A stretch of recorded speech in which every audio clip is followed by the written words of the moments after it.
पूरा सिलेबस आपका खत्म हो चुका है, जिसमें हमने हर एक टॉपिक, हर एक सब टॉपिक, 3 टाइप तो आपने बता दिए, मोहर मेथड, वुलहार्ड मेथड, फजान मेथड। अब बताइए तीनों का टाइप, यानी हमारे पास एक मेटल है जो अपनी मास डिफॉर्म में है, हम नहीं चाहते कि अब वो मास। Hello everyone, welcome back to pharmacy India plus. कैसे हैं आप सारे बच्चे? I hope you all are doing very very well. So मैं प्रियंका गोस्वामी हमारी फार्मास्यूटिकल एनालिसिस की इस क्लास में आप सभी बच्चों का बहुत बहुत स्वागत करती हूँ। तो जितने भी बच्चे फर्स्ट सेमेस्टर के हैं उन सभी के लिए आज की ये वीडियो बहुत इंपॉर्टेंट रहने वाली है। सबसे पहले तो मैं तुम लोगों को ये इन्फॉर्मेशन दे देना चाहती हूँ कि फर्स्ट सेमेस्टर के जितने भी बच्चे मुझे देख रहे हैं, बेटा आपका एक सब्जेक्ट होता है फार्मास्यूटिकल एनालिसिस। ये कंप्लीट सब्जेक्ट मैं आपको करवा चुकी हूँ। तो मेरी इसी चैनल पर, मेरे यूट्यूब पे आपको मिल जाएगा यूनिट 1 से लेकर यूनिट 5 तक के सभी लेक्चर्स। पूरा सिलेबस आपका खत्म हो चुका है, जिसमें हमने हर एक टॉपिक, हर एक सब टॉपिक, एक एक चीज बहुत डिटेल में करवाई हुई है। और अब हम आपके लिए करवा रहे हैं क्वेश्चन बैंक्स। तो जिनको क्वेश्चन बैंक्स के बारे में नहीं पता है, जल्दी से मैं बता देती हूँ।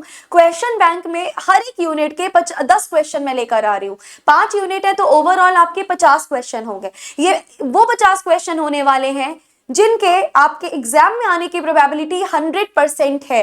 ट्रस्ट मी, तुम्हारे एग्जाम में अब यहाँ पे मैं जितने भी सवाल कराऊंगी, डायरेक्टली ये सवाल आने के चांसेस हैं।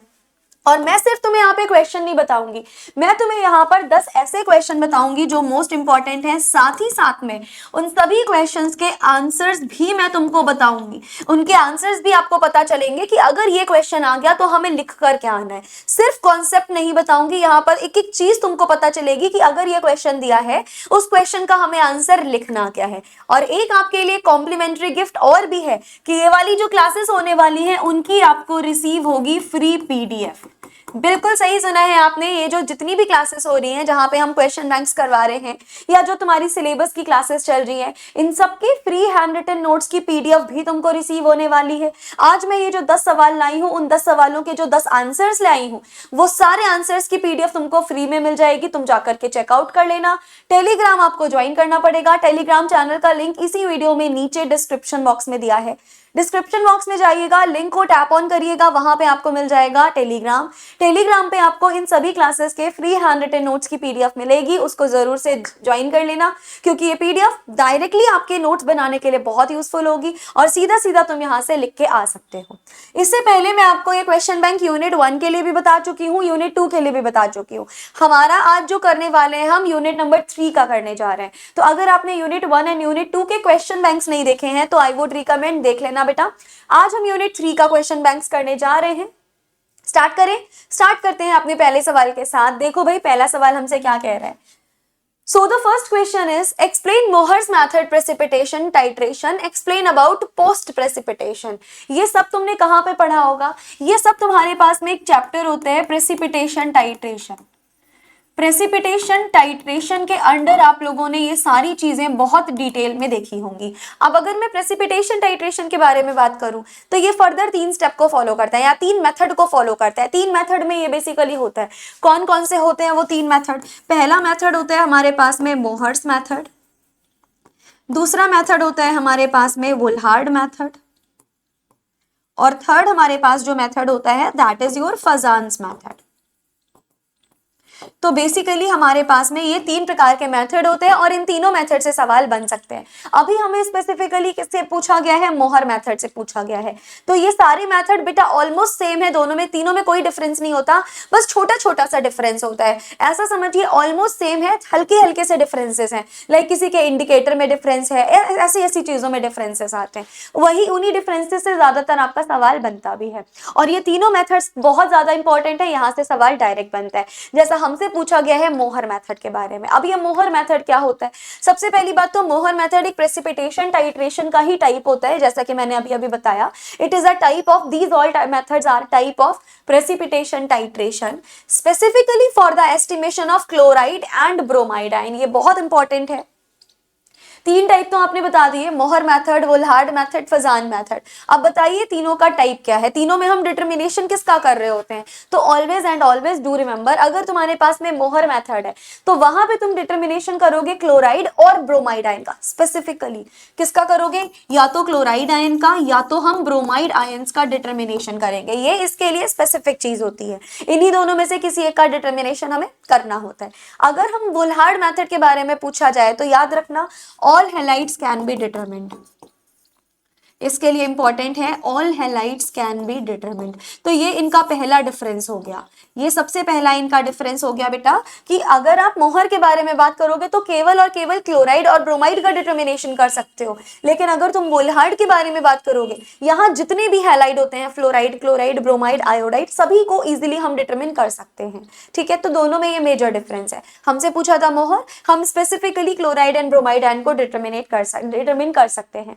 यहाँ पे हमारा टाइट्रेंट क्या होगा, always and always do remember, titrant होगा सिल्वर नाइट्रेट और टाइट्रैंड होगा यहाँ पर NaCl, यानी NaCl एंड सिल्वर नाइट्रेट के प्रेजेंस में टाइट्रेशन जो है वो आपका प्रोसीड होगा। अब मैम किस तरीके से प्रोसीड होगा, थोड़ा सा हमें डिटेल में बताइए। चलो थोड़ा सा हम डिटेल में और समझते हैं उसको। लेट अस सपोज हमारे पास में ये ब्यूरेट है, ठीक है, ये हमारे पास में क्या है, ब्यूरेट है। अब ब्यूरेट के नीचे क्या लगा होगा मैम, ऑब्वियस सी बात है ब्यूरेट के नीचे लगा होगा फ्लास्क। अब इस फ्लास्क में क्या रखा होता है मैम, फ्लास्क में रखा होता है एनालाइट। तो बेटा यहाँ पे एनालाइट के रूप में क्या होगा, याद रखिएगा हम मोहर मेथड के बारे में बात कर रहे हैं, और मोहर मेथड में एनालाइट के रूप में पता है तुमको क्या रिसीव होने वाला है, you will be receiving NaCl, यानी सोडियम क्लोराइड हमें रिसीव होता है। और अगर हम ऊपर देखेंगे टाइट्रैंड के रूप में, व्हाट विल बी द टाइट्रैंड, तो याद रखिएगा टाइट्रैंड के रूप में आपको रिसीव होगा AgNO3 यानी silver nitrate. So always and always do remember in the मोहर method analyte is NaCl and the standard solution or we can say titrant is silver nitrate. Silver nitrate की concentration जो होती है वो known होती है, खैर ये तो तुम लोगों को पता ही होगा।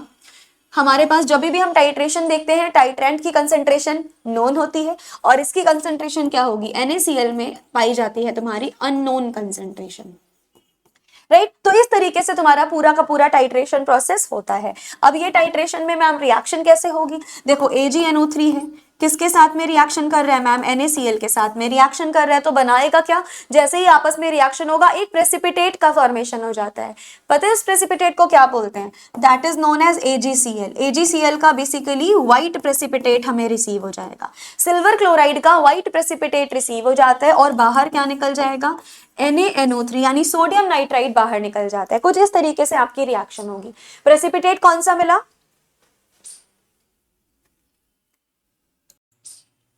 यहाँ पे हमारे पास में AgNO3 यानी silver nitrate and sodium chloride की हो गई रिएक्शन। जैसे ही रिएक्शन हुई हमें क्या रिसीव हुआ है, सिल्वर क्लोराइड का एक प्रेसिपिटेट रिसीव हुआ है एंड सिल्वर क्लोराइड का आपको व्हाइट कलर का प्रेसिपिटेट रिसीव होगा और बाहर क्या निकल जाएगा, सोडियम नाइट्राइट हमारा बाहर निकल जाएगा, दैट इज NaNO3। इस प्रकार का तुम्हारा पूरा रिएक्शन होता है। इस तरीके से जो आपका मोहर मेथड है वो प्रोसीड करेगा। एक और सबसे खास बात, यहाँ इंडिकेटर के रूप में किसका यूज करते हैं, देखो ये सुन लो, चाहे तुम्हारा मोहर हो, वोल्हार्ड हो, फजान हो, तीनों मेथड में तीन अलग अलग प्रकार के इंडिकेटर तुम यूज करोगे।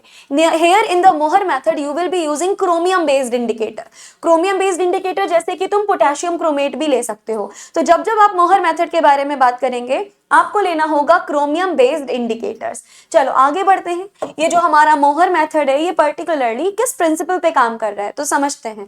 देखो जैसे ही आप AgNO3 को ऐड करोगे आप सोल्यूशन में, इट कंटेन क्लोराइड आयन। बिल्कुल सही सी बात है, क्योंकि हम क्या ले रहे हैं, हम ले रहे हैं NaCl, तो ऑब्वियस सी बात है क्लोराइड आयन तो इसमें है ही है। हमें रिसीव होगा एक व्हाइट कलर का AgCl। हमें क्या रिसीव हुआ, देखो फिर से मैं रिएक्शन लिख देती हूँ। यहाँ पे हमने सिल्वर नाइट्रेट लिया था जिसकी रिएक्शन सोडियम क्लोराइड से करवाई थी। हमें क्या रिसीव हुआ था, हमें एक प्रेसिपिटेट रिसीव हुआ था AgCl का और बाहर क्या निकला था, सोडियम नाइट्रेट यानी NaNO3 बाहर निकल गया था। AgCl का प्रेसिपिटेट कौन से कलर का होता है, ये प्रेसिपिटेट हमारा होता है व्हाइट कलर का, यानी क्या रिसीव हो जाएगा, व्हाइट प्रेसिपिटेट हमें रिसीव हो जाएगा। ये पूरा प्रिंसिपल होता है। तुम्हें क्या मिलता है, AgCl का व्हाइट प्रेसिपिटेट रिसीव हो जाता है। कलर याद रखना, after all chloride ion get are precipitated, जैसे ही सारे के सारे क्लोराइड आयन आपके प्रेसिपिटेट हो चुके होंगे, नेक्स्ट ड्रॉप जैसे ही सिल्वर के रिएक्ट करेगी क्रोमेट इंडिकेटर के साथ, मतलब NaCl जैसे ही खत्म हो गया, सारा का सारा NaCl यहाँ पे खत्म हो चुका होगा, फिर जैसे ही तुम्हारा AgNO3 इंडिकेटर के साथ रिएक्शन करेगा। इंडिकेटर कौन सा था, AgNO3। देखो फिर हमारे पास क्या होगा, फिर जो तुम्हारा AgNO3 बचा उसकी रिएक्शन हम किसके साथ कराएंगे, इंडिकेटर के साथ। और जैसे ही ये इंडिकेटर के साथ रिएक्शन करेगा आपको एक रेड ब्राउन कलर का Ag2CrO4 मिलेगा। सबसे पहले तो AgNO3 ने सिल्वर नाइट्रेट ने NaCl के साथ में रिएक्शन किया, सिल्वर क्लोराइड का व्हाइट PPT बनाया, इसके साथ रिएक्शन करने में ही सारा NaCl खत्म हो चुका है हमारा। फिर जो AgNO3 था उसने अब रिएक्शन किया इंडिकेटर के साथ, इंडिकेटर के साथ जैसे ही इसका रिएक्शन हुआ हमें मिल गया सिल्वर क्रोमेट यानी Ag2CrO4। ये जो सिल्वर क्रोमेट मिला है वो आपका रेड ब्राउन कलर का या ब्रिक रेड कलर का होता है, ब्रिक रेड यानी ईंट के कलर का होता है। और जैसे ही आपको ये मिल जाएगा वैसे ही आप बोल देना हमारा एंड पॉइंट हमें मिल चुका है, एंड पॉइंट मिल गया यानी मोहर मेथड पूरा का पूरा प्रोसीड हो गया। बस सिंपली हम बोल देंगे अपीयरेंस हमें मिलता है परमानेंट ब्रिक रेड कलर का यानी परमानेंट ईंट के कलर का आपको कलर हमें मिल जाएगा। जैसे ही आपको ये कलर मिला हम बोल देंगे हमारा एंड पॉइंट जो है वो आ चुका है। यही एंड पॉइंट की हमें रिक्वायरमेंट थी, बस यही हमें चाहिए था जो कि आ चुका है। यही पूरा प्रिंसिपल होता है। अब अच्छा देख लो इसका प्रोसीजर क्या होता है, ब्रीफ में मैं बताऊंगी। प्रोसीजर आप लोगों ने लैब में जरूर किया होगा, अगर आप लैब में ही करके आए हो तो देखो भाई, सबसे पहले तो जो सैंपल होगा जिसमें क्लोराइड आयन होते हैं उसको लिया जाता है। यानी कौन सा सैंपल हम ले रहे हैं, हम तो सोडियम क्लोराइड का सैंपल यानी NaCl ले रहे हैं। ऑटोमेटिकली हम बोल सकते हैं कि इसमें हमारे पास में क्या प्रेजेंट है, इसमें हम बोल सकते हैं कि क्लोराइड आयन हमारे पास में प्रेजेंट है, राइट, प्रेजेंट है यहाँ पे। उसके बाद हमने क्या किया, few drops potassium chromate indicator के डाले। जैसे जैसे हम इसमें ड्रॉप डालेंगे हमारे पास क्या हो जाएगा, टाइट्रेशन होता जाएगा और हमें एक रेड ब्राउन कलर का प्रेसिपिटेट मिल जाएगा जिसको क्या बोलेंगे हम एंड पॉइंट आना बोल देंगे। कंडीशंस रिक्वायर्ड होती हैं इसकी, कुछ कंडीशंस पे ही ये पर्टिकुलर रिएक्शन होगी या पर्टिकुलर टाइट्रेशन होगा। Now what are those condition, ध्यान से सुनिए। pH should be neutral to slightly alkaline. This is very very important. ये तुमसे शॉर्ट और वेरी शॉर्ट में भी पूछा जा सकता है, लॉन्ग में तो खैर लिखना ही है। याद रखना जो pH होगा वो न्यूट्रल से स्लाइटली बेसिक होगा, एसिडिक नहीं होना चाहिए। ज्यादातर तो न्यूट्रल ही रखते हैं लेकिन स्लाइटली बेसिक चल जाएगा, तो ये pH होगा। एसिडिक मीडियम में क्या होता है, क्रोमेट कन्वर्ट हो जाता है डाइक्रोमेट में, जो हमारे लिए एक सबसे बड़ा कॉज होता है और ये एसिडिक मीडियम नहीं होता। बेसिक मीडियम में सिल्वर हाइड्रोक्साइड बन जाता है, इसका नाम याद रखना। बेसिक मीडियम में बन जाता है सिल्वर हाइड्रोक्साइड, ये प्रेसिपिटेट बना लेता है। तो इस वजह से हम बेसिक मीडियम में भी करवाना प्रेफर नहीं करते। तो ये जो तुम्हारा मोहर मेथड है ये ना तो बेसिक मीडियम में ज्यादा होता है ना ज्यादा एसिडिक मीडियम में होगा, इसके लिए हमें न्यूट्रल मीडियम चाहिए होता है। यानी आप सीधे सीधे लिख सकते हो neutral medium is preferred. Simply you can write that neutral medium is preferred. हमें कौन सा मीडियम चाहिए होता है, हमें न्यूट्रल मीडियम ही चाहिए होता है, यही मीडियम हम प्रेफर करेंगे। Avoid light exposure during titration because AgCl is photosensitive. बहुत ज्यादा लाइट के प्रेजेंस में या बहुत ज्यादा फोटोकेमिकली ये रिएक्शन नहीं होती है। ऐसा क्यों, क्योंकि मैम जो AgCl बन रहा है वो फोटोसेंसिटिव होता है, यानी बहुत ज्यादा लाइट मीडियम में सनलाइट की डायरेक्ट एक्सपोजर में आप ये मेथड नहीं करते हो। तो ये कुछ कंडीशंस हो गई जो कि बहुत इंपॉर्टेंट थी। अब हम समझते हैं ये पोस्ट प्रेसिपिटेशन क्या होता है। बेटा दो मेथड्स हमने पढ़े होंगे, को प्रेसिपिटेशन, पोस्ट प्रेसिपिटेशन, दोनों से सवाल आ सकता है। यहां पूछा है पोस्ट प्रेसिपिटेशन, चलो हम डिस्कस करते हैं। पोस्ट प्रेसिपिटेशन एक ऐसा प्रोसेस है in which after the primary precipitation is formed another undesirable substances slowly precipitate over time। यानी जैसे जैसे हमारा प्राइमरी प्रेसिपिटेट बन चुका होगा, प्राइमरी प्रेसिपिटेट को हम डिजायर्ड प्रेसिपिटेट भी बोलते हो, जैसे जैसे तुम्हें डिजायर्ड प्रेसिपिटेट मिला अनदर अनडिजायरेबल सब्सटेंसेस यानी एक ऐसा सब्सटेंस जो बाई प्रोडक्ट के रूप में हमें मिल रहा है, जो डिजायर्ड नहीं है हमें, उसका भी प्रेसिपिटेट बनने लगेगा from the remaining solution and gets deposit on the surface। यानी हमें प्राइमरी तो मिलेगा ही मिलेगा प्रेसिपिटेट, जो प्रेसिपिटेट चाहिए वो तो मिलेगा ही मिलेगा, लेकिन हमें बाई प्रोडक्ट का भी एक प्रेसिपिटेट मिल जाएगा जिसे अनवांटेड प्रेसिपिटेट भी बोला जा सकता है। And this leads to the impure precipitate. इसकी वजह से क्या होता है मैम, इम्प्योर प्रेसिपिटेशन आ जाता है एंड एनालिटिकल एरर हमें देखने को मिल जाता है, क्योंकि हमें मिल रहा है एक अनवांटेड प्रेसिपिटेट जो हमें बाई प्रोडक्ट से मिल रहा है, जो रिक्वायर्ड नहीं है। तो उसकी वजह से हमें क्या देखने को मिलते हैं, एनालिटिकल एरर देखने को हमें मिलते हैं। चलिए आगे मूव ऑन करेंगे, ये भी समझ लीजिएगा। While precipitating calcium as calcium oxalate, अगर हम precipitating calcium देखेंगे तो calcium oxalate लेंगे। If the solution is allowed to stand, अगर solution is allowed है stand के लिए, तो magnesium oxalate में slowly form and get deposited to the calcium oxalate precipitate. इसका इफेक्ट देख लो क्या पड़ेगा, it will lead to the contamination, सबसे मेजर इफेक्ट यही है, ऑफ द प्राइमरी प्रेसिपिटेट, जिसकी वजह से पॉजिटिव एरर हमें देखने को मिल जाएगा ग्रेविमेट्रिक एनालिसिस में। और इस एरर की वजह से हमारी जो रिजल्ट की एक्यूरेसी होगी वो क्या होगी, घट जाएगी, क्योंकि हमें पता है जैसे जैसे एरर देखने को मिलता है वैसे वैसे हमारा एक्यूरेट नहीं मिलता है, हमारा जो टाइट्रेशन का रिजल्ट होगा वो बेसिकली गिरी हुई क्वालिटी का होगा, यानी हम बोल सकते हैं कि एक्यूरेसी इसकी क्या होगी, बहुत ज्यादा घट चुकी होगी। ठीक है, चलो पहला क्वेश्चन खत्म। अब हम बढ़ते हैं अगले सवाल पे। अगला सवाल हमारे पास में इजी है। अगला सवाल है describe the modified Volhard's in precipitation titration. देखो मैंने बताया था ना, प्रेसिपिटेशन के 3 मेथड हैं जो तीनों बहुत इंपॉर्टेंट है हमारे लिए। पहला मेथड कौन सा है मैम, पहला मेथड है मोहर मेथड, दूसरा है वोल्हार्ड, तीसरा है फजान। तीनों बहुत इंपॉर्टेंट है हमारे लिए। सबसे पहले मॉडिफाइड वोल्हार्ड के बारे में अगर हम बात करें तो ये इनडायरेक्ट टाइट्रेशन है। सबसे पहले सीधी बात, it is an indirect titration. ये कैसा मेथड होता है टाइट्रेशन का मैम, ये इनडायरेक्ट टाइट्रेशन होता है। और जब जब इनडायरेक्ट टाइट्रेशन होगा तब तब हम उसको क्या बोलेंगे, तब तब हम उसको बोलेंगे बैक टाइट्रेशन। मैम थोड़ा सा प्लीज समझा दीजिए, हमें समझ में नहीं आ रहा है। चलो समझाती हूँ मैं तुम्हें। लेट अस सपोज हमने क्या लिया है, हमने यहाँ पर लिया है बेसिकली एक ब्यूरेट।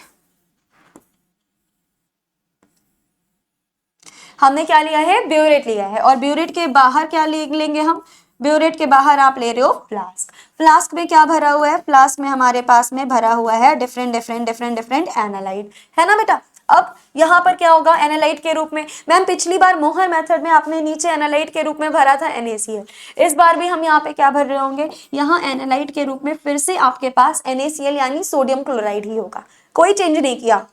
अगर हम ब्यूरेट के बारे में बात करें तो यहाँ पे क्या होता है, पिछली बार क्या था, सिल्वर नाइट्रेट, इस बार पता है क्या होगा, इस बार भी तुम्हारा सिल्वर नाइट्रेट ही होगा। यानी पिछली बार भी यहाँ AgNO3 था, इस बार भी यहाँ पे AgNO3 है। तो फिर आपके मन में डाउट आएगा मैम फिर दोनों में डिफरेंस क्या है, मोहर में भी आपने दोनों यही चीजें ली थी, वोल्हार्ड में भी दोनों आप यही चीज ले रहे हो। मेजर डिफरेंस इसका ये है कि वोल्हार्ड में जो तुमने सिल्वर नाइट्रेट लिया है ना, वो अपने एक्सेस अमाउंट में पाया जा रहा है। It is in the excess medium, मतलब बहुत ज्यादा आप एक्सेस मीडियम में ले रहे हो, एक्सेस अमाउंट में ले रहे हो सिल्वर नाइट्रेट। मोहर में हमने एक्सेस में नहीं लिया था, बट वोल्हार्ड में एक्सेस अमाउंट में लेते हैं। और बेटा याद रखना, जब जब आप टाइट्रेंट को एक्सेस अमाउंट में लेते हो तब तब आपका 2 बार टाइट्रेशन होता है, यानी 2 स्टेप में टाइट्रेशन होगा। तो ये सिंगल स्टेप में नहीं होगा, it will be a 2 step titration. क्या होगा, ये 2 स्टेप टाइट्रेशन होगा। एक्सेस में हमने अमाउंट लिया, 2 स्टेप टाइट्रेशन होगा। और इसी टाइट्रेशन को क्या बोला जाता है, इसी 2 स्टेप टाइट्रेशन को बोला जाता है तुम्हारा बैक टाइट्रेशन। ये इन दोनों में, मोहर में वोल्हार्ड में सबसे बड़ा डिफरेंस है। यहाँ AgNO3 हम एक्सेस में लेंगे, जिसकी वजह से यहाँ 2 बार टाइट्रेशन होता है and it involves back titration. जबकि मोहर मेथड जब मैंने बताया था वहां कोई बैक टाइट्रेशन नहीं था, यहाँ तुम्हारा बैक टाइट्रेशन इन्वॉल्व होता है। तो देखो भाई, मोहर मेथड एक इनडायरेक्ट मेथड ऑफ टाइट्रेशन है, जिसमें ऑब्वियस सी बात है जिसको हम बैक टाइट्रेशन भी बोलते हैं। This technique is used for the estimation of chloride, bromide, sometimes thiocyanide, basically हर प्रकार के हैलाइड के लिए, कभी कभी थायोसाइनाइड के डिटर्मिनेशन के लिए भी यूज कर लेते हैं। मोहर में केवल क्लोराइड और ब्रोमाइड 2 का करते थे, यहाँ हर एक हैलाइड के लिए कर सकते हैं। और कभी कभी थायोसाइनेट आयन का भी अगर हमें डिटर्मिनेशन करना है हम इजीली कर सकते हैं। यहाँ आपको याद ये रखना है, यूजिंग सिल्वर नाइट्रेट टाइट्रेंट के रूप में क्या लेंगे, देखो टाइट्रेंट के रूप में आप यहाँ पर लोगे AgNO3 यानी सिल्वर नाइट्रेट, लेकिन याद रखना कि ये हमें एक्सेस अमाउंट में लेना है। उसके अलावा हम एनालाइट के रूप में क्या लेंगे मैम, एनालाइट के रूप में आप बेसिकली इस बार ही लोगे NaCl, पहले भी हम वही ले रहे थे। ठीक, तो इस तरीके से हमारा ये हो जाएगा। प्रिंसिपल क्या होता है, किस प्रिंसिपल पे ये काम करता है, this is again important. The sample containing chloride ion, यानी हमारे पास में NaCl is first treated with excess of standard AgNO3 solution। यानी सबसे पहले क्या होगा, सबसे पहले जो आपका AgNO3 आपने ले रखा है एक्सेस में, वो वाला सिल्वर नाइट्रेट रिएक्शन करेगा क्लोराइड आयन के किसी सॉल्यूशन से। वो सॉल्यूशन हम यहाँ पे भी सोडियम क्लोराइड का ही लेते हैं, जिससे हमें रिसीव क्या हो जाएगा, जिससे आपको सिल्वर क्लोराइड का एक PPT रिसीव हो जाएगा। Which colour ma'am, this is of white colour, तो व्हाइट कलर का प्रेसिपिटेट रिसीव हुआ और बाहर क्या निकल जाएगा, NaNO3 बाहर निकल जाएगा। ये पहले स्टेप की रिएक्शन थी। जिसमें यहाँ पे जितने भी क्लोराइड आयन थे सारे के सारे प्रेसिपिटेट होके कन्वर्ट हो जाएंगे व्हाइट AgCl में, यानी कोई भी क्लोराइड आयन यहाँ नहीं बचेगा, सारे क्लोराइड आयन इसी स्टेप में इन्वॉल्व हो गए, सब कन्वर्ट हो गए AgCl में। फिर जो एक्सेस ऑफ Ag आयन था जिसने अभी भी रिएक्ट नहीं किया था, जो एक्सेस में बचा हुआ था हमारे साथ, इसको फिर से टाइट्रेशन करवाया जाएगा आप NH4SCN के कंपाउंड से, यानी अमोनियम थायोसाइनेट से। अमोनियम थायोसाइनेट से हमने रिएक्शन कराया और यहाँ इंडिकेटर क्या लोगे पता है? Fe+3 आप यहां पर लेंगे एज एन इंडिकेटर। Fe+3 को क्या बोल सकते हैं? Fe+3 को फेरिक आयन बोलेंगे। Fe+3 को फेरिक आयन बोलेंगे, यहाँ इंडिकेटर के रूप में फेरिक आयन हम लेंगे और हमें तुरंत क्या मिल जाएगा? सिल्वर थायोसाइनेट का पीपीटी मिलेगा। किसका पीपीटी मिला? सिल्वर थायोसाइनेट का हमें पीपीटी मिला। और एंड पॉइंट पे एक डीप रेड कलर का कॉम्प्लेक्स हमें रिसीव हो जाएगा और जैसे ही हमें डीप रेड कलर का कॉम्प्लेक्स रिसीव हुआ, यानी ब्लड रेड कलर का कॉम्प्लेक्स रिसीव हुआ, हम बता देंगे कि हमारा एंड पॉइंट जो है वो आ चुका है। जैसे ही एंड पॉइंट आया, टाइट्रेशन इज ऑलरेडी प्रोसीडेड। ये तुम्हारा पूरा प्रिंसिपल होता है किसका? वुलहार्ड मेथड का। अब ये सुनो कि वुलहार्ड की क्या क्या एडवांटेजेस हैं। What are the advantages of modified Volhard? पहली बात तो बहुत ज्यादा एक्यूरेट होता है, क्योंकि टाइट्रेशन से पहले ही सिल्वर क्लोराइड का जो पीपीटी मिलता है, कौन से कलर का पीपीटी? White PPT. इसको रिमूव कर लिया जाता है, मतलब पहले स्टेप में AgCl का पीपीटी बना, आगे बढ़ने से पहले इसको रिमूव कर लिया। ये इसका सबसे बड़ा बेसिकली एडवांटेज होता है। And no interference from AgCl, absorption of SCN-। कोई भाई रिमूव ही जब पहले कर लेंगे तो इंटरफेरेंस का तो सवाल ही नहीं उठता। Suitable for small amounts of chloride. Small amount of chloride के लिए भी ये वाला जो मेथड है आपका मॉडिफाइड वुलहार्ड, ये बहुत ज्यादा सुटेबल होता है। And it can also be used even in coloured solution. अगर हमारे पास कोई कलर्ड सोल्यूशन है तो भी ये हमारे पास में काफी ज्यादा यूज है, क्योंकि यहाँ पर इस टाइट्रेशन को क्या बोलते हैं? This is also called as a back titration. अब इसके कुछ हम एप्लीकेशंस के बारे में समझ लेते हैं कि इनके एप्लीकेशन क्या है। सबसे पहले तो डिटर्मिनेशन कर सकते हैं हम क्लोराइड आयन का। कहाँ? बेसिकली NaCl के रूप में, वाटर सैंपल में, जितने भी बायोलॉजिकल फ्लूइड्स आते हैं उन सभी में। उसके अलावा ब्रोमाइड एंड आयोडाइड का भी आप इनडायरेक्टली डिटर्मिनेशन कर सकते हो थ्रू द बैक टाइट्रेशन। उसके बाद में एनालिसिस इन्वॉल्विंग सिल्वर सॉल्ट, उन सभी चीजों की एनालिसिस में जिसमें सिल्वर सॉल्ट आपके इन्वॉल्व हो रहे हैं, आप उन सबका डायरेक्ट एनालिसिस कर सकते हो by using this modified Volhard method. चलिए अब हम बढ़ते हैं अपने क्वेश्चन नंबर 3 पे। क्वेश्चन 3 क्या कह रहा है? ये भी बहुत इंपॉर्टेंट सवाल है। Give the principle and steps involved in gravimetric analysis. ठीक है, gravimetric analysis is a very very important topic. Gravimetric analysis में कौन कौन से स्टेप्स इन्वॉल्व होते हैं, क्या प्रिंसिपल होता है, बताना है। देखो, ग्रेवी प्लस मेट्रिक, हमारा जो ग्रेविमेट्री एनालिसिस है वो दो शब्दों से मिलकर बना है। पहला तो ग्रेवी हो गया, दूसरा क्या हो गया? दूसरा हमारा हो गया मास। अच्छा, ये ग्रेवी का मतलब क्या होता है? कोई बताएगा मुझे? What is the meaning of gravy? सुनिएगा, ग्रेवी का मतलब पता है क्या होता है? ग्रेवी का मतलब होता है मास। मास बोल दो, या तो तुम इसको कह दो वेट, या तो कह दो वेट, या तो कह दो मास। मेट्रिक का मतलब पता है क्या होता है? मेट्रिक का मतलब होता है मेजरमेंट, यानी सिंपल सीधे शब्दों में मैं तुमको बताऊं तो मास मेजरमेंट।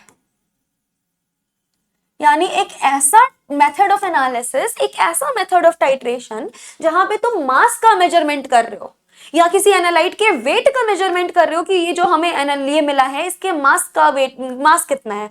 उस मेथड को हम बोलते हैं ग्रेविमेट्रिक एनालिसिस। यहाँ पे पता है क्या होता है? हमारे पास में लेट अस सपोज ये क्या है? हमारी ब्यूरेट है और ये हमारे पास में क्या है? ये हमारे पास में एक फ्लास्क है। ठीक है, अब यहाँ पर क्या होगा? यहाँ पर भी इस बेटा आपका पता है क्या होता है? सबसे पहली इंपॉर्टेंट चीज तो यहाँ पे एक प्रेसिपिटेटिंग एजेंट डाला जाता है। मोस्ट इंपॉर्टेंट चीज ये कि यहाँ पर डाला जाता है एक प्रेसिपिटेटिंग एजेंट। अब ये बताइएगा प्रेसिपिटेटिंग एजेंट का क्या काम है? अभी अभी हम लोगों ने पढ़ा था प्रेसिपिटेशन टाइट्रेशन। भाई वहां तो प्रेसिपिटेट ऑटोमेटिकली बन रहा था, वहां हमें किसी एजेंट की जरूरत नहीं पड़ रही थी। लेकिन यहाँ पे प्रेसिपिटेट ऑटोमेटिकली बन भी सकता है, नहीं भी बन सकता है, लेकिन बनाना बहुत जरूरी है, क्योंकि जब तक प्रेसिपिटेट नहीं मिलेगा तब तक तुम मास को मेजर नहीं कर सकते। मास किसका मेजर करोगे? प्रेसिपिटेट का ही तो करोगे ना। देखो भाई, अगर तुम्हारे पास में कोई लिक्विड फॉर्म में है तो उसका मास थोड़ी ना, उसका तो वॉल्यूम मेजर किया जाता है। मास किसका मेजर करोगे? जो थिक फॉर्म में होता है, प्रेसिपिटेट के फॉर्म में होता है। तो जब तक यहाँ प्रेसिपिटेट नहीं मिलेगा हम उसका मास कैसे मेजरमेंट करेंगे? इसी वजह से ग्रेविमेट्रिक एनालिसिस में हमेशा एक प्रेसिपिटेटिंग एजेंट की रिक्वायरमेंट होती है। फिर से सुनो, प्रेसिपिटेटिंग एजेंट का काम होता है प्रेसिपिटेट बनाना। जो यहाँ पे प्रेसिपिटेट बन रहे होंगे उनको बनाना इसका काम होता है, ताकि ये प्रेसिपिटेट बना सके। और यहाँ पर क्या बन जाएगा? यहाँ पर हमें प्रेसिपिटेट मिल जाएगा। और जो यहाँ पर आपको प्रेसिपिटेट मिल रहा है उसका मास आप मेजर कर लोगे। इस पूरे मेथड को क्या बोलेंगे? ग्रेविमेट्रिक एनालिसिस बोल देंगे। सिंपल इतना ही था।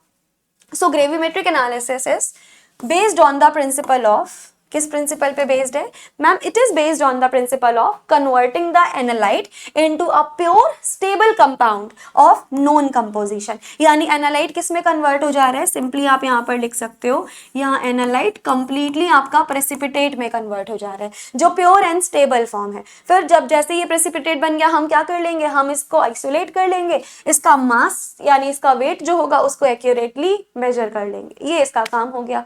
And the amount of analyte present, जो भी हमारा अमाउंट ऑफ एनालाइट प्रेजेंट होगा उसको कैलकुलेट कर लिया जाएगा from the mass of the precipitate, और हम बेसिकली क्या कर लेंगे? पूरा प्रोसेस हमारा खत्म हो जाएगा। अब कौन कौन से स्टेप्स होते हैं ये खास बात है। यहाँ से तुम्हारा सवाल शॉर्ट में बनने के पूरे चांसेस है, और देखो वेरी शॉर्ट में तो आ ही सकता है।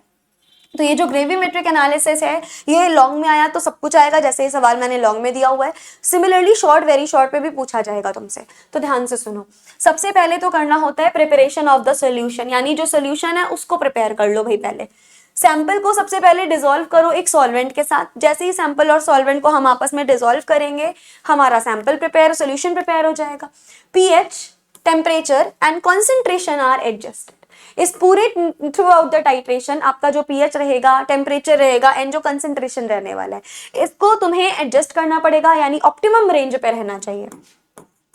It should be in its optimum range. दूसरी इंपॉर्टेंट चीज की इंटरफेयरिंग आयंस आर रिमूव। जितने भी इंटरफेयरिंग आयंस होंगे उन सभी को रिमूव कर लिया जाएगा, ताकि हमारा जो एनालिसिस है वो प्रॉपर एंड एक्यूरेट हो सके, कोई भी उसमें इम्प्योरिटी ना आ सके। फिर उसके बाद में प्रेसिपिटेशन होता है, यानी प्रेसिपिटेट बनना शुरू होता है। सुटेबल प्रेसिपिटेटिंग एजेंट को ऐड किया जाता है। देखो आ गया ना प्रेसिपिटेटिंग एजेंट, इसका काम होता है प्रेसिपिटेट को बनाना। इसको धीरे धीरे हम ऐड करेंगे स्टेयरिंग के साथ, मतलब स्टेयर करते रहेंगे, ऐड करते रहेंगे। आपको क्या मिलेगा? आपको प्योर फिल्ट्रेबल प्रेसिपिटेट का फॉर्मेशन हो जाएगा। और इस स्टेप में क्या हो गया? इस स्टेप में जो हमारा प्रेसिपिटेट था वो फॉर्म हो चुका है। ठीक है, ये हमारा प्रेसिपिटेशन जो था वो बन चुका। अब प्रेसिपिटेशन कैसा होना चाहिए? कंप्लीट होना चाहिए, यानी ऐसा नहीं होना चाहिए कि आपने स्टर करना बीच में ही छोड़ दिया, आपने सैंपल डालना बीच में ही छोड़ दिया, प्रेसिपिटेट पूरा बन ही नहीं पाया। नहीं, रिएक्शन कंप्लीट होनी चाहिए और स्लोली करना चाहिए, ताकि बहुत जल्दी करने से कभी कोलिजन्स हो सकते हैं। तो बहुत ही ज्यादा जल्दी नहीं करनी चाहिए, रैपिड बहुत नहीं होना चाहिए, under controlled pH and temperature. और ये पूरा का पूरा स्टेप जो है आपका एक कंट्रोल्ड यानी ऑप्टिमम पीएच की एंड ऑप्टिमम टेम्परेचर की रेंज पे होना चाहिए। एग्जांपल्स इसके बहुत सारे हो सकते हैं, जैसे कि calcium can be precipitated as calcium oxalate using ammonium oxalate. ठीक है, तो ये इसका हमारे पास में इंपॉर्टेंट एग्जाम्पल है। चलो आगे मूव ऑन करेंगे। नेक्स्ट हमारे पास प्रोसेस होता है डाइजेशन। पहला प्रोसेस था सैंपल प्रिपरेशन, दूसरा प्रोसेस था प्रेसिपिटेशन, तीसरा प्रोसेस है डाइजेशन। ये डाइजेशन को ही ओस्टवर्ल्ड राइपनिंग भी बोलते हैं। इंपॉर्टेंट लिख लेना, क्योंकि ओस्टवर्ल्ड राइपनिंग से कई बार तुम्हारे शॉर्ट नोट्स बने हैं। ओस्टवर्ल्ड राइपनिंग से शॉर्ट नोट्स बने हैं, तो ध्यान रखना। सुनो, The precipitate is allowed to stand in hot mother liquor। हमारा जो प्रेसिपिटेट होगा वो मदर लिकर के साथ मिलाया जाएगा। स्मॉल पार्टिकल जो है वो डिसॉल्व हो जाएंगे, लार्जर पार्टिकल में कन्वर्ट हो जाएंगे, जिसकी वजह से जो छोटे छोटे पार्टिकल है वो कन्वर्ट होकर बड़े पार्टिकल्स यानी लार्जर पार्टिकल्स बन चुके होंगे। प्योर क्रिस्टल्स हमें रिसीव होंगे, इम्प्योरिटी नहीं होगी, यानी आप लिख सकते हो इम्प्योरिटी लेस क्रिस्टल्स रिसीव होंगे, इजियर होंगे फिल्ट्रेशन करने में, और साथ ही साथ में लेस एब्जॉर्प्शन ऑफ इम्प्योरिटीज। वही मैं बता भी चुकी हूँ कि यहाँ पे हमारी जो इम्प्योरिटीज होगी वो कैसी होगी मैम? काफी कम। आगे बढ़ते हैं। नेक्स्ट स्टेप होता है फिल्ट्रेशन। जो तुम्हें प्रेसिपिटेट बन के रेडी हुआ है उसको हम फिल्टर आउट कराएंगे। फिल्ट्रेशन में क्या यूज कर सकते हैं, फिल्टर पेपर का आप यूज कर सकते हो फिल्टर आउट करवाने के लिए, या गूश या सिंटर्ड ग्लास का भी आप यूज कर सकते हो। फिल्ट्रेशन की वजह से क्या होगा, लॉस ऑफ प्रेसिपिटेट हमारा हो जाएगा, इट प्रिवेंट करेगा लॉस ऑफ प्रेसिपिटेट से। फिर हमारा वॉशिंग होती है, वॉशिंग में जो आपने फिल्टर आउट कर लिया है, फिल्टर्ड प्रेसिपिटेट जो है, अब उस प्रेसिपिटेट को वॉश आउट करो। प्रेसिपिटेशन का क्या किया जाता है मैम, प्रेसिपिटेट को वॉश आउट कर दो। वॉश आउट करने का मतलब क्या, पर्पस क्या है, रिमूव एड्सॉर्ब्ड इम्प्योरिटीज, ताकि उस प्रेसिपिटेट में जितनी भी आपकी इम्प्योरिटीज मिली हैं, वॉश आउट के साथ साथ वो सारी इम्प्योरिटीज बाहर निकल सके, सारी इम्प्योरिटीज वॉश आउट हो सके, इसीलिए हमें इनको वॉश करने की जरूरत पड़ती है। इट रिमूव्स इलेक्ट्रोलाइट्स और ऑक्लूडेड आयंस। उसके बाद जैसे हमारा वॉश आउट हो गया, यानी इंप्योरिटीज निकल गई, फिर हम ड्राइंग करते हैं, यानी उस प्रेसिपिटेट को सुखाना भी तो होता है ना, इंपॉर्टेंट टास्क है ये भी। प्रेसिपिटेट को ड्राई किया जाता है। अब ड्राई दो तरीकों से कर सकते हो, सबसे पहले तो ओवन में कर सकते हो, आपके लैब में ओवन होगा, ओवन में 105 से 120 डिग्री सेल्सियस के टेम्परेचर पर आप इसको हीटिंग करवा सकते हो। ड्राई हीट का एक फॉर्म होता है ओवन। उसके अलावा इग्नाइट कर सकते हो एक फर्नेस में, फर्नेस को हिंदी में भट्टी बोलते हैं। अगर conversion to oxide from is required, oxide form में अगर हमें रिक्वायरमेंट है तो हम फर्नेस का यूज करेंगे, नहीं तो ज्यादातर तो आप लोगों ने शायद अवन का ही यूज किया होगा, क्योंकि मोस्ट ऑफ द टाइम हम अवन ही यूज करते हैं। इंश्योर्स अ कांस्टेंट मास, फिर हम क्या कर लेंगे, वेइंग कर लेंगे, constant mass and complete conversion रहता है हमारा फाइनल वेइंग फॉर्म का। वेइंग कर लिया जाएगा, जो ड्राइड प्रेसिपिटेट होगा उसको एयर ड्राई होने देंगे, कोल्ड होने देंगे, प्री वेइड क्रूशिबल में हम इसको वेइंग कर लेंगे, एंड उसके बाद अलग अलग मासेस हमारे पास में आ जाएंगे। जैसे जैसे हमने वेइंग कर ली, हम फर्दर क्या करेंगे, कैलकुलेशन कर लेंगे, रिजल्ट हमारे पास आ जाएगा। तो कौन कौन से स्टेप थे, फिर से मेरे साथ रिपीट करो। सबसे पहला स्टेप था सैंपल का प्रिपरेशन करना, फिर था प्रेसिपिटेट बनना, फिर प्रेसिपिटेट को फिल्टर आउट करना, फिल्ट्रेशन, फिल्ट्रेशन के बाद डाइजेशन था, उसके बाद आपका वॉशिंग था, वॉशिंग के बाद था ड्राइंग, ड्राइंग के बाद तुम्हारा था वेइंग, वे करते हैं, वेइंग के बाद था कैलकुलेशन। तो ये 7-8 स्टेप्स थे। इन सातों स्टेप्स को तुमको बहुत ध्यान रखना है, एक एक स्टेप आपको लिख के आना है, एक स्टेप में क्या कंडीशन है, कैसे हम कर रहे हैं, सब आपको मेंशन करना है। ग्रेविमेट्री से ज्यादा उसके स्टेप्स इंपॉर्टेंट हैं, ध्यान से। अगला सवाल, discuss the detailed account of Mohr's method. अभी तो हमने करा था मोहर वुलहार्ड दोनों कर चुके हैं, फिर भी एक बार देख लेते हैं। प्रेसिपिटेशन टाइट्रेशन में सिल्वर नाइट्रेट आपका लिया जाता है, जिसमें मोहर मेथड, वुलहार्ड मेथड, फजान तीनों इन्वॉल्व होते हैं। फिर से मैं बता देती हूँ, if we are doing precipitation titration, तो प्रेसिपिटेशन टाइट्रेशन मेनली हमारे पास में क्या होगा, मेनली मैम ये हमारा 3 मेथड्स में फुलफिल होता है। कौन से 3 मेथड, पहला होता है हमारा मोहर्स मेथड, पूरा डिटेल में आपको मैं एक्सप्लेन कर चुकी हूँ मोहर क्या होता है। दूसरा हमारा होता है वुलहार्ड मेथड, ये भी मैं तुम्हें डिटेल में बता चुकी हूँ वुलहार्ड मेथड क्या होता है। तीसरा हमारा होता है फजान्स मेथड। आगे आने वाले सवालों में ये भी आपको पता चल जाएगा। यहीं से सवाल आते हैं तुम्हारे एग्जाम में, और यहीं से सवाल आने के पूरे चांसेस भी हैं। ठीक, तो ये तुम्हारे पास में कुछ प्रेसिपिटेशन टाइट्रेशन के मेथड हो गए, यही तीनों हमें डिटेल में पढ़ने रहते हैं। उसके अलावा मोहर के बारे में अगर मैं बताऊं तो प्रिंसिपल आप लोग पहले ही जान चुके हो कि ये डायरेक्ट प्रेसिपिट, देखो मोहर में क्या होता है, डायरेक्ट प्रेसिपिटेशन टाइट्रेशन, वुलहार्ड इनडायरेक्ट या बैक टाइट्रेशन भी बोल सकते हैं। मोहर में chloride ion and bromide ion का डिटर्मिनेशन किया जाता है स्पेसिफिकली, एंड टाइट्रेंट यहाँ पर क्या यूज करते हैं, सिल्वर नाइट्रेट का टाइट्रेंट यूज करेंगे। एनालाइट सोडियम क्लोराइड होगा, इंडिकेटर क्रोमियम बेस्ड होंगे, जैसे कि Na2CrO4 ले सकते हो, K2CrO4 ले सकते हो, ये तुम इंडिकेटर यहाँ पर आराम से ले सकते हो। हम इसकी रिएक्शंस भी देख लेते हैं क्या थी। देखिए मैम इजी थी इसकी रिएक्शन, जैसे कि अगर हमारे पास सबसे पहले क्या बन रहा था, सबसे पहले AgNO3 था, AgCl से रिएक्शन, सॉरी NaCl से रिएक्शन कर रहा था, क्या बना रहा था, AgCl का व्हाइट प्रेसिपिटेट जो था वो बना रहा था। ये पहली रिएक्शन थी। फिर दोबारा क्या हो रहा था, दोबारा हमारे पास जो रिमेनिंग AgNO3 बचा था वो इंडिकेटर के साथ रिएक्शन करता है। Now what is the indicator, chromium based, यानी let us suppose K2CrO4 indicator है, हमारे पास बन क्या जाएगा, Ag2CrO4 बन जाएगा, और इसका कलर क्या होता है, ब्रिक रेड कलर होता है इसका। और जैसे ही ब्रिक रेड कलर का हमारा ये पॉइंट हमें मिला, इसको हम बोलते हैं एंड पॉइंट आ गया। एंड पॉइंट आ गया मतलब पूरा टाइट्रेशन आपका खत्म हो गया, रेड ब्राउन कलर का प्रेसिपिटेट मिल जाता है, यही आपका क्या था, एंड पॉइंट। और ये तुम्हारा हो गया मोहर मेथड। वुलहार्ड मेथड के बारे में बात करें तो ये क्या होता है, वुलहार्ड मेथड जो होता है मैम वो इनडायरेक्ट मेथड ऑफ टाइट्रेशन है, यानी इसमें क्या होता है, इसमें मैम बैक टाइट्रेशन भी इसको हम बोलते हैं। इसमें सभी प्रकार के हैलाइड्स और आप थायोसाइनेट आयन को भी बहुत इजीली क्या कर सकते हो, डिटरमिन कर सकते हो। आगे बढ़ते हैं, किस प्रिंसिपल पे ये काम करते हैं, तो समझो बेटा प्रिंसिपल।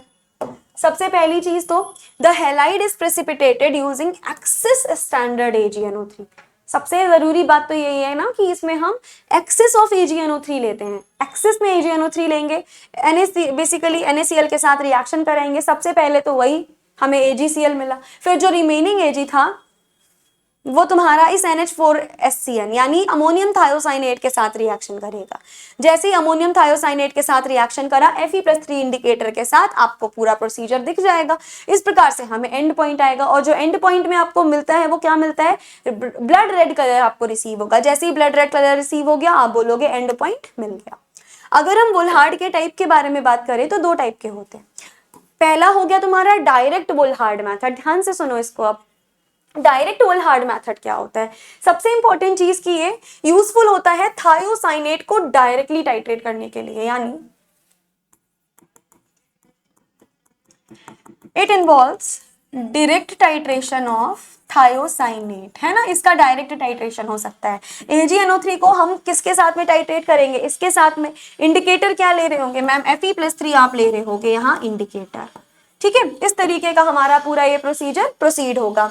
अगर हम इनडायरेक्ट के बारे में या अगर हम बैक टाइट्रेशन के बारे में बात करें, ये क्लोराइड एस्टिमेशन के लिए बेस्ट होता है। इसमें AgNO3 को एक्सेस में लेंगे, जिसको हम SCN थायोसाइनेट के साथ ट्रीट करेंगे, आ जाएगा। Modified Volhard method is also very important. देखो अभी हम तीसरा पढ़ रहे हैं, पहला हमने पढ़ा डायरेक्ट वुलहार्ड, इनडायरेक्ट वुलहार्ड, तीसरा आ रहा है हमारे पास मॉडिफाइड वुलहार्ड मेथड। तो मॉडिफाइड वुलहार्ड मेथड में AgCl प्रेसिपिटेट को बैक टाइट्रेशन से यानी दोबारा टाइट्रेशन करने से पहले फिल्टर ऑफ कर लिया जाता है। ये सबसे ज्यादा इंपॉर्टेंट प्रोसीजर है ताकि कोई भी इंप्योरिटी ना रहे। यहां पर लिख लो, this is more accurate method, this is more accurate method. ये कैसा होता है मैम, ये वाला पर्टिकुलरली बहुत ज्यादा हमारा एक्यूरेट मेथड होगा, क्योंकि इसमें AgCl के जो भी प्रेसिपिटेट थे पहले से ही हमने उसको फिल्टर ऑफ कर लिया, ठीक। तो ये और भी बेसिकली प्योर हमारे पास मेथड होगा। ये रहा तुम्हारे पास समरी। इस समरी को ध्यान में रखना बेटा, यहाँ इसका स्क्रीनशॉट भी ले लो। सबसे पहला तो मोहर मेथड है हमारे पास में, जो मोहर मेथड डायरेक्ट टाइट्रेशन होता है। इसमें इंडिकेटर आपका K2CrO4 होगा। ब्रिक रेड कलर आपको मिलेगा, कौन से मीडियम में होता है, खासकर न्यूट्रल मीडियम में। क्लोराइड ब्रोमाइड को आप डिटरमिन करते हो, pH सेंसिटिव रहता है, और कलर इसमें कोई सुटेबल नहीं होता। जबकि वुलहार्ड में बैक टाइट्रेशन इन्वॉल्व होगा, और यहाँ पर इंडिकेटर फेरिक लेते हो, लाइक Fe+3 फेरिक आयन। ये ब्लड रेड कलर का मॉलिक्यूल देगा लास्ट में। एसिडिक मीडियम में, यस, ये न्यूट्रल मीडियम में होता था, और ये तुम्हारा जो वुलहार्ड है ये एसिडिक मीडियम में होता है। इसके में बेसिकली क्लोराइड, ब्रोमाइड, थायोसाइनेट सबका डिटर्मिनेशन कर सकते हो।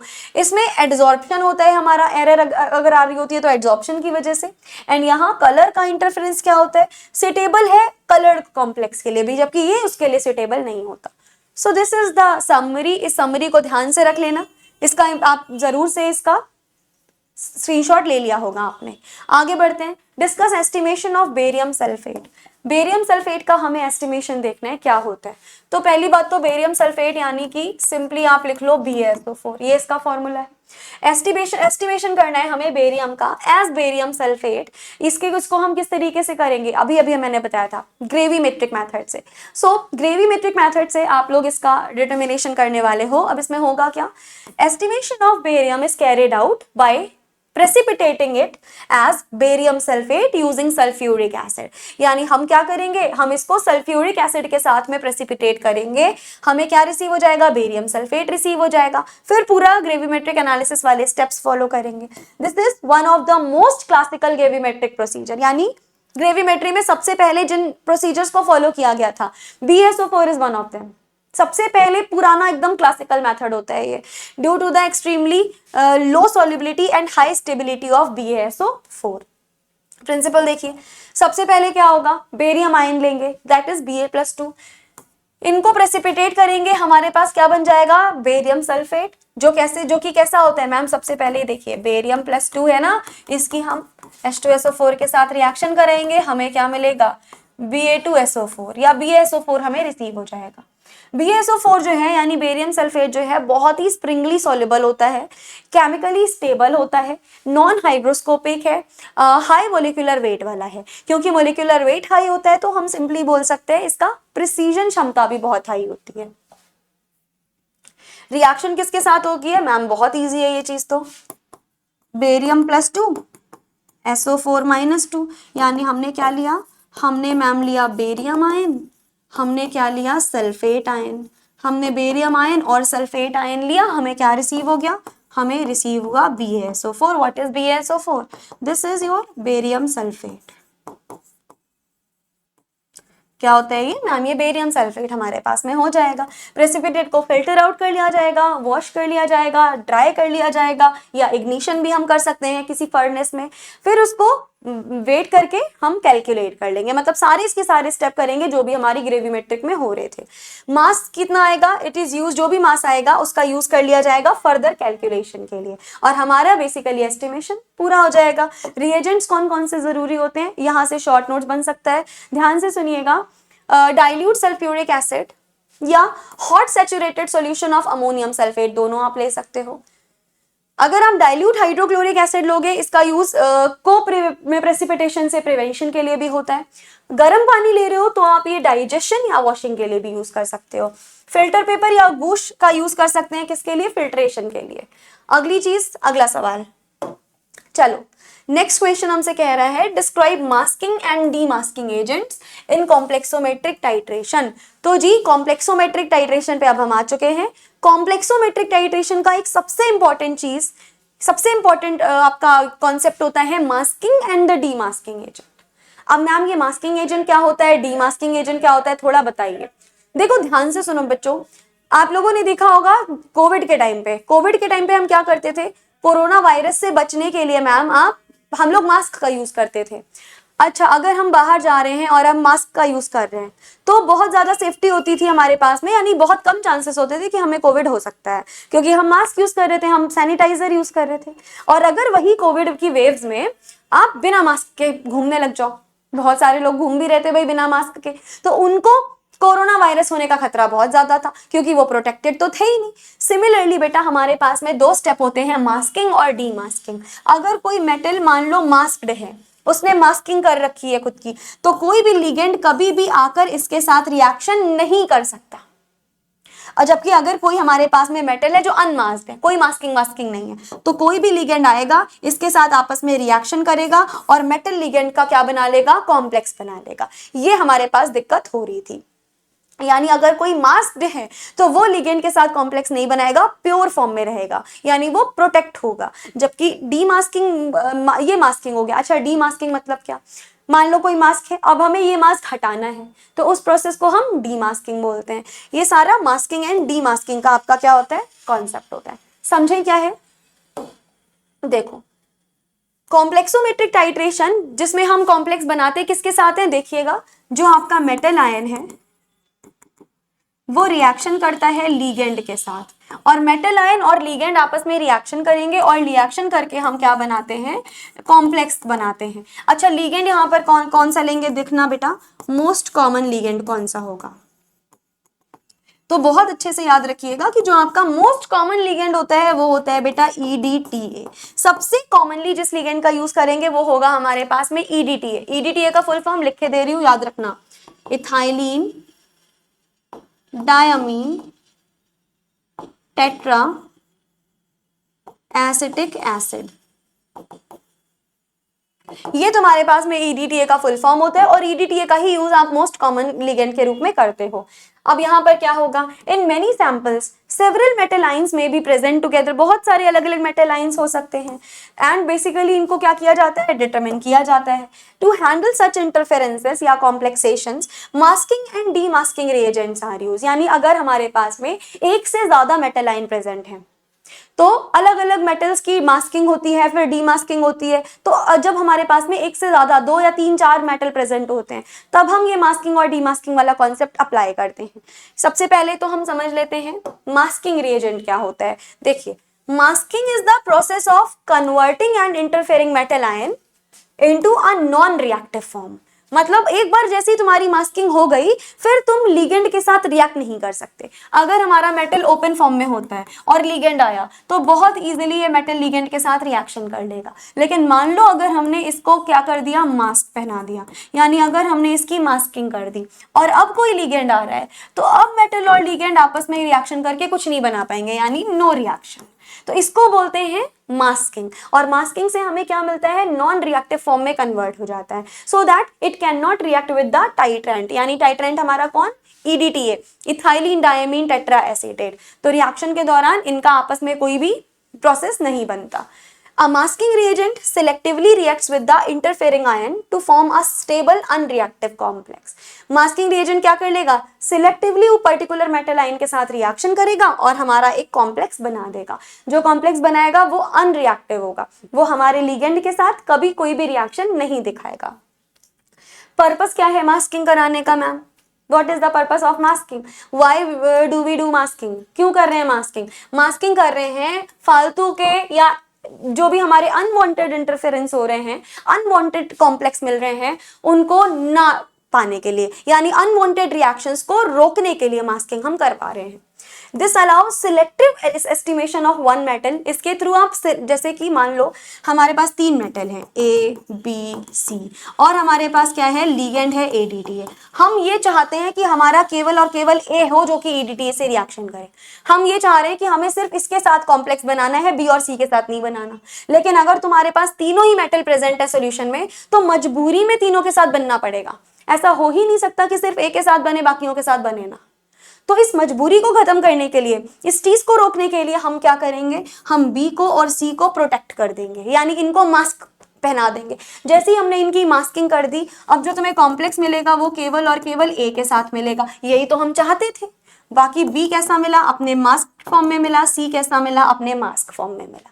यानी जो हम चाहते थे वही मिला, फालतू के कॉम्प्लेक्स हमें नहीं मिले। फिर क्या करेंगे, फिर आप एक बार उठा लो B जो मास्क्ड है, C उठा लो, किसी एसिड के साथ या वाटर के साथ इसकी रिएक्शन आप कर दोगे, ये हो जाएगा डीमास्किंग। और डीमास्किंग में B और C जैसे पहला था वैसे वैसे आपको रिसीव हो गया। दिस इज डीमास्किंग और ये हमारे पास क्या है, मास्किंग।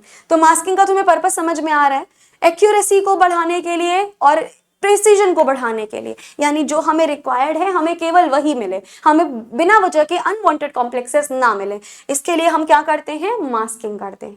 ये मास्किंग का पर्पस होता है। मास्किंग कैसे कर सकते हो, एक मास्किंग एजेंट आपके पास साइनाइड होता है यानी CN-, जैसे कि बहुत सारे मास्किंग एजेंट होते हैं, जैसे Copper+2 मास्किंग एजेंट है, Copper+2 को मास्क कर सकता है CN, जिंक को कर सकता है, कैडमियम, मर्क्यूरी, निकेल, ये सब कुछ मेटल दिए हुए हैं। इन सारे मेटल को साइनाइड मास्क कर सकता है, मास्किंग एजेंट है और स्टेबल कॉम्प्लेक्स बना लेगा। अब ये दोबारा तुम्हारे EDTA के साथ रिएक्शन नहीं करेंगे जैसे एक बार मास्क हो गए। जैसे कि आपका हो गया हमारे पास में ट्राईइथेनोलामाइन, ये किस किस को मास्क करेगा, एल्यूमिनियम आयन को, फेरिक आयन को, इनको मास्क कर सकता है। Prevent these ion from forming complex with EDTA। जैसे ही हमारे पास मास्किंग होगी फिर फर्दर ये EDTA के साथ कोई कॉम्प्लेक्स नहीं बनाएंगे। सिमिलरली फ्लोराइड आयन भी होता है जो फेरिक और एल्यूमिनियम को मास्क कर देता है। अब हम पढ़ते हैं demasking agent. Demasking agent basically is the process of liberating a masked metal ion from its complex so that it can now react with EDTA। यानी हमारे पास एक मेटल है जो अपनी मास्क्ड फॉर्म में है, हम नहीं चाहते कि अब वो मास्क रहे, हम चाहते हैं कि वो अब लिगेंड से रिएक्शन करे, तो हम किसी डीमास्किंग एजेंट को लाएंगे, उसको डीमास्क करवा देंगे, डीमास्क हो जाएगा। अब डीमास्क हो गया, अब वो फ्री स्टेट में आ गया, अब आपका वो EDTA के साथ रिएक्शन कर सकता है। इसको हम डीमास्किंग बोलते हैं। डीमास्किंग रिएजेंट ब्रेक करता है मास्क्ड कॉम्प्लेक्स को और जैसा मेटल था वैसा का वैसा मेटल हमें वापस से रिसीव हो जाता है। पर्पस क्या है डीमास्किंग का, बहुत सिंपल सा पर्पस है ma'am, to determine multiple metal ion, बहुत सारे अलग अलग मेटल आयन को डिटरमिन करना किसी भी सेम सॉल्यूशन से, and to recover masked metals for individual estimation.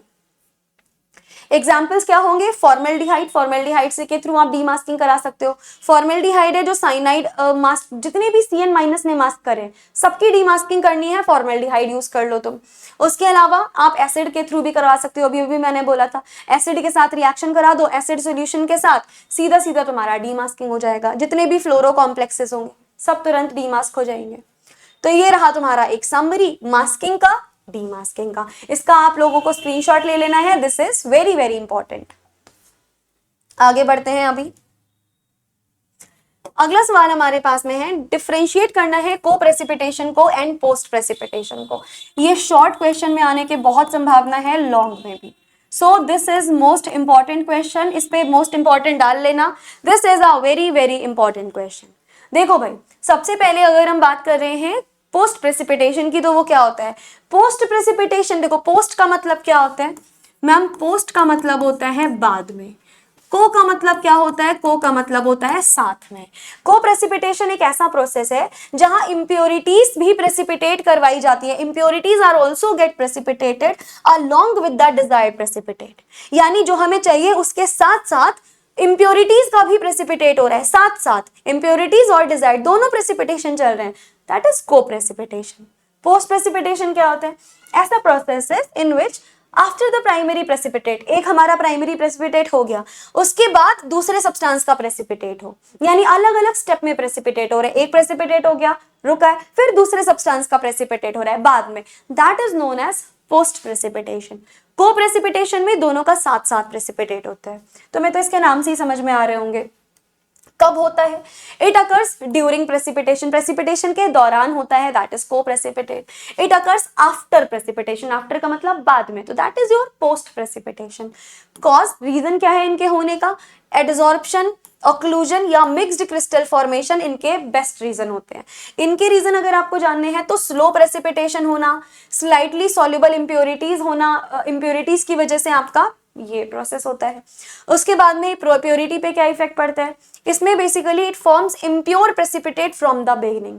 शुरुआत से ही हमें एक इम्प्योरिटी मिलती रहती है, शुरुआत से ही आपको इम्प्योर प्रेसिपिटेट मिलता रहता है, जबकि यहाँ इनिशियली शुरुआत में तो ये प्योर होता है, लेकिन बाद में इम्प्योरिटी मिलनी शुरू हो जाती है, बाद में ये कॉन्टामिनेटेड हो जाता है। अगर हम देखेंगे मिनिमाइज कैसे करेंगे, इसको स्लो एडिशन से या प्रेसिपिटेटिंग एजेंट से हम बहुत इजीली मिनिमाइज कर सकते हैं। तो ये सारी चीजें तुम्हें लिख के आनी है। को प्रेसिपिटेशन का एग्जांपल देख लीजिए, जैसे कि बेरियम सल्फेट है, प्रेसिपिटेट होता है किसकी प्रेजेंस में, स्ट्रोंशियम आयन के प्रेजेंस में। स्लाइटली सॉल्युबल स्ट्रोंशियम सल्फेट को प्रेसिपिटेट हो जाएगा किसके साथ में, बेरियम सल्फेट के साथ में। पोस्ट का एग्जांपल ये भी बहुत ईजी है। For the estimation of calcium ion हम क्या यूज कर रहे हैं, कैल्शियम ऑक्सिलेट के रूप में। अगर sodium is allowed for the Mg+2 present in solution, it may slowly from the magnesium oxalate, और फिर वो डिपोजिट होगा कैल्शियम के कंपाउंड पे, और इसका क्या होता है मैम, इसको बेसिकली बोला जाता है पोस्ट प्रेसिपिटेशन। समझ में आ गया। So this is what ma'am, this is post precipitation. आगे मूव ऑन करेंगे। अगला सवाल है, illustrate the principles, methods and application of diazotization. अगला चैप्टर शुरू हो गया है भाई। Diazotization titration is the most important. सुनो पहले तो, डाईएजोटाइजेशन ये तुम्हें क्या लग रहा है कितने शब्दों से मिलकर बना है मैम, हमें तो लग रहा है कि ये एक शब्द है डाई, एक शब्द है एजो, और डाईएजोटाइजेशन मतलब वही। तो डाई का मतलब क्या होता है मैम, डाई का मतलब तो सभी को पता है, दो। एजो का मतलब क्या होता है, नाइट्रोजन, यानी यहाँ क्या प्रेजेंट होंगे, यहाँ पे प्रेजेंट होंगे 2 नाइट्रोजन कंटेनिंग ग्रुप्स, यानी ऐसा कंपाउंड जहां 2 नाइट्रोजन प्रेजेंट होते हैं उसको हम बोलते हैं डाईएजोटाइजेशन।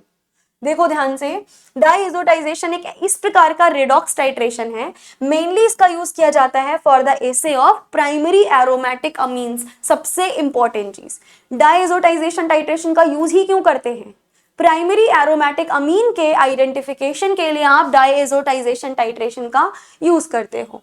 It is based on the formation of a stable diazonium salt. बनता क्या है, एक स्टेबल डायजोनियम सॉल्ट हमारे पास में बन जाता है when an aromatic primary amine reacts with HNO2। मतलब कोई एरोमेटिक प्राइमरी अमीन का मतलब क्या हो गया, एनिलीन।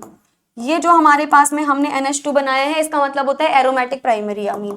जैसे ही इसकी हम HNO2 के साथ रिएक्शन कराते हैं हमें पता है क्या रिसीव होगा, हमें रिसीव होगा बेंजीन डायजोनियम सॉल्ट। कुछ इस तरीके का तुमको डायजोनियम सॉल्ट रिसीव हो जाता है। यही इसका मेजर चीज होती है, यही इसका मेजर फॉर्मूला होता है, प्रिंसिपल यही होता है, इसी प्रिंसिपल पे ये काम करता है।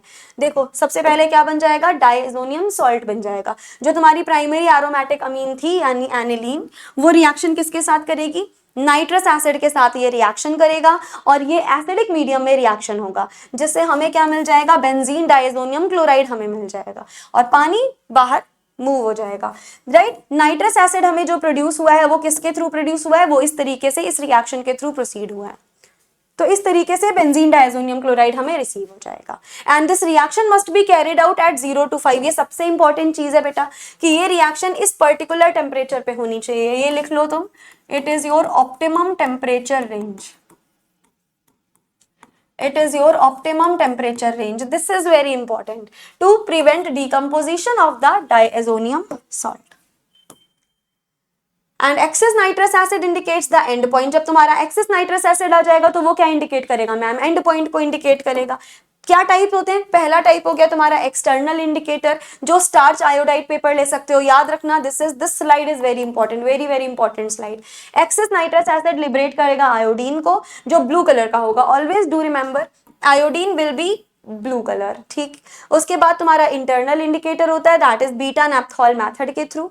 इसमें डायजोनियम सॉल्ट कपल होता है बीटा नैप्थॉल के साथ, जो प्रोड्यूस करेगा एक ऑरेंज रेड कलर की डाई, इसे ऑरेंज रेड एजो डाई भी बोलते हैं, जो क्या इंडिकेट करेगा, जो मैम इंडिकेट करता है हमारा एंड पॉइंट आ चुका है। मेथड्स क्या होते हैं डायजोटाइजेशन टाइट्रेशन के, इंपॉर्टेंट है, शॉर्ट नोट्स बन सकता है।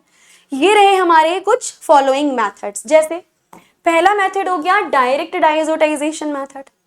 इसमें क्या होता है, used when the sample itself as a primary aromatic amine. अगर सैंपल खुद प्राइमरी एरोमेटिक अमीन है तो हम इस डायरेक्ट डाइजो का यूज करेंगे। इसमें सबसे पहले तो सैंपल को डिसॉल्व किया जाता है डाइल्यूट HCl के साथ कोल्ड कंडीशन में, यानी 0 से 5 डिग्री सेल्सियस की रेंज रहेगी, मेंटेन करोगे, ये तो मैंने लिखा ही हुआ है। उसके बाद में नेक्स्ट आपका आता है बैक डायजोटाइजेशन। यहां से शॉर्ट नोट बनने के पूरे चांसेस हैं, नोट डाउन कर लेना। It is used when substance does not completely diazotize. अगर सब्सटेंस तुम्हारा कंप्लीट डायजोटाइज नहीं हो पाता है तब आप इसका यूज करोगे। इसके स्टेप्स हैं, सबसे पहले तो स्टैंडर्ड NaNO2 को सैंपल में एड ऑन करोगे, अलाउ करोगे डायजोटाइजेशन को, then destroy excess nitrite with sulphonamide या फिर यूरिया का हम यूज कर सकते हैं, and titrate remaining NaNO2 with a non primary amine that is aniline. उसके बाद आता है इनडायरेक्ट डायजोटाइजेशन। इनडायरेक्ट डायजोटाइजेशन में इसका यूज करते हैं उन कंपाउंड्स के लिए which liberate primary aromatic amines after hydrolysis, जो हाइड्रोलिसिस करने के बाद प्राइमरी एरोमेटिक अमीन को लिबरेट करते हैं। एग्जाम्पल इसके हो गए amide, nitrile and substituted aromatic amine. Procedure क्या होता है, they hydrolyze sample to release primary aromatic amine and they perform direct diazotization. उसके बाद में कुछ एप्लीकेशंस हो जाते हैं, जैसे कि फार्मास्यूटिकल एप्लीकेशंस हम देखेंगे तो सल्फोनामाइड्स के फॉर्म में आप यूज कर सकते हो प्राइमरी एरोमेटिक अमीन, जैसे कि एनिलीन, सल्फानिलिक हो गया। उन ड्रग्स में यूज कर सकते हो जिनमें अमीनो ग्रुप्स पाए जाते हैं, जैसे प्रोकेन हो गया, बेंजोकेन हो गया, है ना। इन सभी चीज के लिए आप यूज कर सकते हो। अगर आप एडवांटेजेस देखोगे तो हाईली स्पेसिफिक होता है प्राइमरी एरोमेटिक अमीन के लिए, which is further known as aniline. Simple है, एक्यूरेट मेथड है, एंड पॉइंट इसका विजुअली यानी कलर देख के आप डिटरमिन कर सकते हो, लेकिन कुछ लिमिटेशन भी है।